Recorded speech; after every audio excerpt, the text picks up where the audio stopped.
C'est un véritable plan. C'est même un ordre donné par Donald Trump à ses équipes que tout soit prêt pour contester les résultats des élections qui vont avoir lieu. Et selon le candidat républicain, pas question de se faire avoir une deuxième fois. Il ne digère toujours pas sa défaite qu'il ne reconnaît pas, d'ailleurs. Ces derniers temps, Christophe, Donald Trump noue, ou plutôt renoue, on pourrait dire, avec certains contacts. Notamment avec cet homme, l'avocat Kurt Olsen, qui l'avait aidé à tenter d'annuler sa défaite de 2020. L'avocat Kurt Olsen a parlé à M. Trump à plusieurs reprises ces dernières semaines, écrit le New York Times, qui dévoile l'information. Selon le journal, il aurait conseillé à l'ancien président, ça va marcher, à l'ancien président, de formuler des demandes concernant la sécurisation des machines à voter dans plusieurs États clés, l'Arizona, le Wisconsin et la Géorgie. Ces machines, que voici, sont très répandues aux États-Unis et Donald Trump les avait accusées d'être truquées lors de la précédente présidentielle.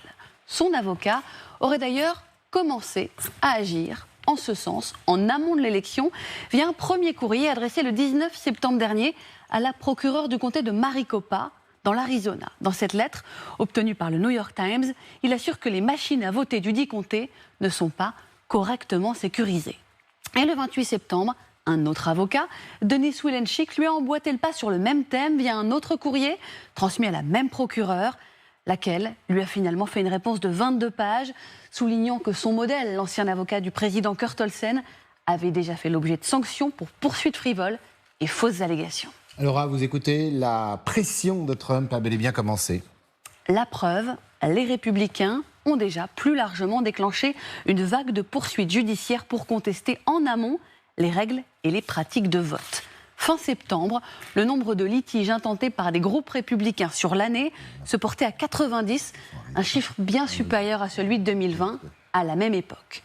Voici un exemple dévoilé par le site Démocratie Docket. Au cours de ces 2 derniers mois, 3 plaintes ont été déposées par des républicains dans des États clés pour contester le droit au vote des citoyens américains vivant à l'étranger, y compris les militaires, au motif que des votes illégaux pourraient ainsi être comptabilisés. Le nombre et le timing de dernière minute des plaintes, ainsi que les déclarations des responsables du parti et des alliés de Trump suggèrent un objectif plus large derrière ces actions, jeter les bases d'une contestation des résultats après le vote, écrit le New York Times. Des bases peut-être déjà bien établies, regardez. Selon un sondage publié la semaine dernière, près d'1 républicain sur 5 pense que si Trump perd l'élection, il devra déclarer les résultats invalides et faire tout ce qu'il faut pour prendre quand même ses fonctions. Merci Laura, c'est édifiant. Même Jérémy Guest, qui est quand même habitué du dossier des États-Unis, ça fait quand même froid dans le dos. Et Kamala Harris, hier soir, s'en inquiétait au cours d'un meeting. Donc c'est vraiment sérieux. Oui. On ne repassera pas les images du Capitole de cette journée noire, cette journée sombre pour les États-Unis, mais voilà, on les a tous à l'esprit. Oui. Parce qu'en plus de ça, ce qui est en train de se jouer là, c'est plus un jeu démocratique dans la tête de Donald Trump, c'est un jeu de business. Je gagne ou je perds. Il y a pas d'entre-deux, si vous voulez. Et peu importe les moyens, visiblement. Et peu importe les moyens, absolument. Donc c'est pas un jeu démocratique. La question qui va se poser véritablement aux États-Unis, et qu'il gagne ou pas, de toutes les manières, ça va être la capacité de l'Amérique à réinventer le contre-pouvoir en réalité. Je crois historiquement que l'Amérique nous a montré, elle était experte en termes de création d'un poison et experte en termes de création de son antidote.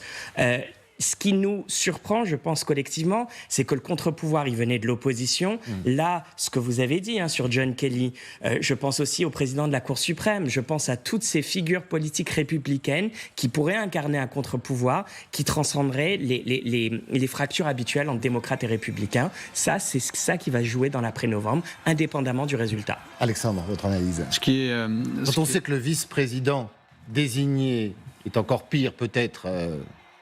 de son patron. Ce qui est assez frappant aussi, qui doit être relevé, c'est deux autres facteurs. La base électorale de Trump, qui est fortement mobilisée pour son candidat et qui le restera quelle que soit l'issue du... Oui, il y a une forme de dévotion, alors depuis l'attentat... Donc c'est quelque chose de très frappant, très significatif, et effectivement, si les États-Unis doivent aussi réinventer les contre-pouvoirs, ça sera extrêmement difficile, certes pas insurmontable, mais très difficile face à une base si forte.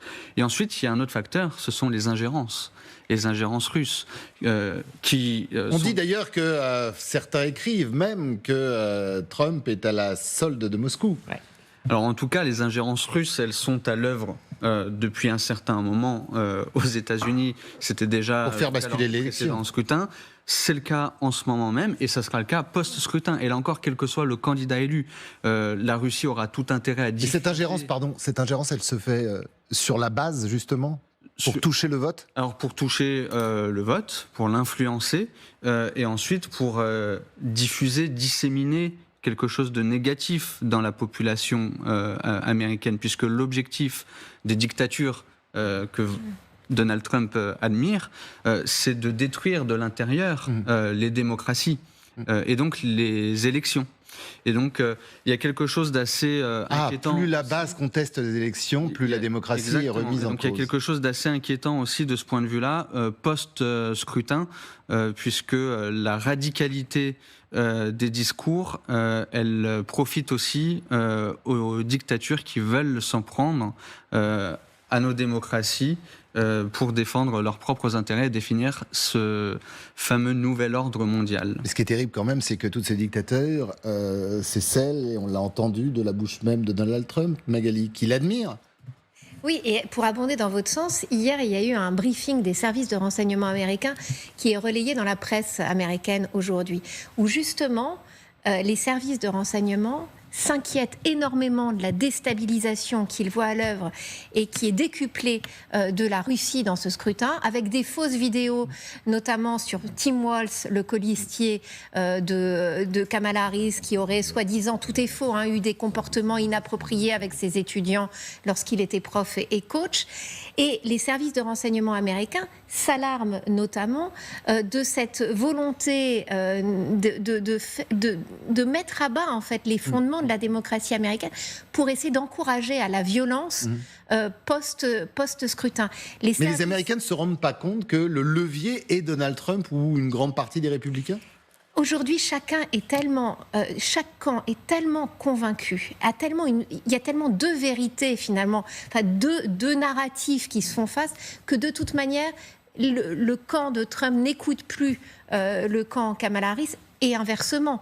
Mais il y a C'est vraiment le reflet de cette... on en parle souvent, de cette Amérique fracturée. De cette Amérique qui est complètement divisée en deux blocs.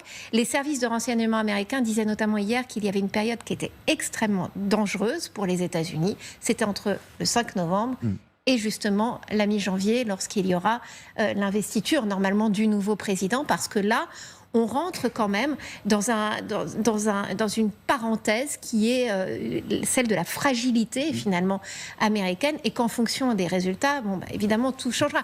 S'il y a un raz-de-marée pour Donald Trump, à ce moment-là, les jeux sont faits. C'est pas ce que nous disent aujourd'hui du tout les sondages, mais ce qui est vrai que le colistier de Donald Trump, lui, ne s'engage pas à reconnaître le résultat des élections du 5 novembre.